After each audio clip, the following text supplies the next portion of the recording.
RI कारण जमी कि डिस्प्यूट बहुत लोकंकर अच्छे तेणु जेबे सरीज 30 तारीख आम टार्गेट रखीचु जदि इनक्वारी सरीगला ताहले जानुआरी रे सुभद्रा। तो दर्शक बंधु नमस्कार, स्वागत करुच्ची पुणी गोटे नुआ वीडियो रे। तो वर्तमान तो देखिले गतकाली आम मुख्यमंत्री तथा देखंतु श्रीमती प्रभाती परिडा वर्तमान 21 डिसेम्बर देखंतु घोषणा करछन्ती जे जानुआरी मासरे मिलिबो जेउटा कि प्रथम किस्तीर चतुर्थ पर्याय टंका जानुआरी मासरे मिलिबो बोली वर्तमान घोषणा करछन्ती। तो केउ मानकु मिलिबो केउने शामिल हेबे से विषय आलोचना करिनाबा।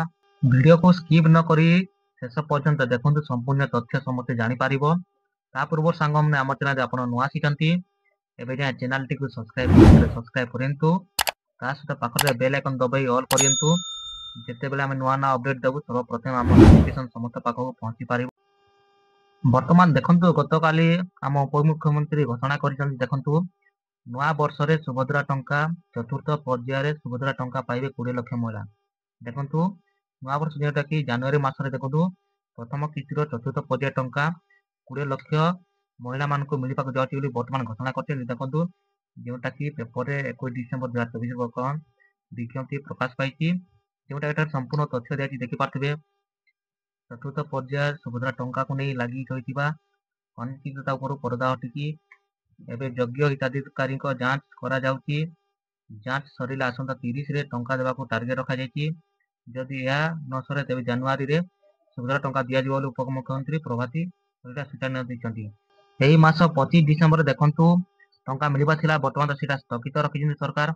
जेउटा कि देखंतु आसंता 30 तारीख पर्यंत जदि जांच न सरे ताले एटा जनवरी मासरे सुभद्रा टंका प्रथम किस्ती टंका निश्चय मिलिबो बोली देखंतु सरकार वर्तमान घोषणा करिसंती। चतुर्थ पर्याय रे समस्त महिला मानक शामिल करबे बोली वर्तमान सरकार कहिसंती। तापरे देखंतु मालकानगिरी गस्तरे जेतेबेले जायतिले सेटा देखंतु बंडाघाटी सुभद्रा योजना बहुत बड़ समस्या करते जोटा कि बंडा संप्रदायर जो महिला माने रहिसंती तांको मध्य सुभद्रा योजना शामिल करबा कहते जोटा कि 12,000 महिला देखो आवेदन करथिले सेते भितरु देखंतु प्रथम किस्ती रे 9,000 बंडा महिला माने पाइसंती और 3,000 महिला माने वर्तमान पाइनांती। तो तांको केमती सुभद्रा योजना शामिल करा जिवो से विषय रे वर्तमान समीक्षा करिसंती। एही मास डिसेम्बर 30 तारीख सुधा देखंतु निज निजर वेरिफिकेशन हमरे कराइ नै। तो जा अंडर प्रोसेस रहिछि समाने जदि ओपीटी आउट करि दिसंती समाने देखंतु निज निजर अभियोग दाखल करी समाने निज निजर बायोमेट्रिक जरिया मध्ये समाने रिक्वेस्ट करिसंतु काहेकि ना जनवरी मासरे देखंतु प्रथम किस्तीर चतुर्थ पर्याय टंका देवाको वर्तमान घोषणा करि सारिलेनी। सुभद्रा योजना रे जो महिला माने देखंतु आवेदन करिसंती समाने सब जानिसंती कोन सब आवश्यकता रहिछि। तो तथापि देखंतु एठारे मेंशन कराछि देखंतु सुभद्रा अधीन रे लाभ पाइ पई आवश्यकता कोन सब रहिछि।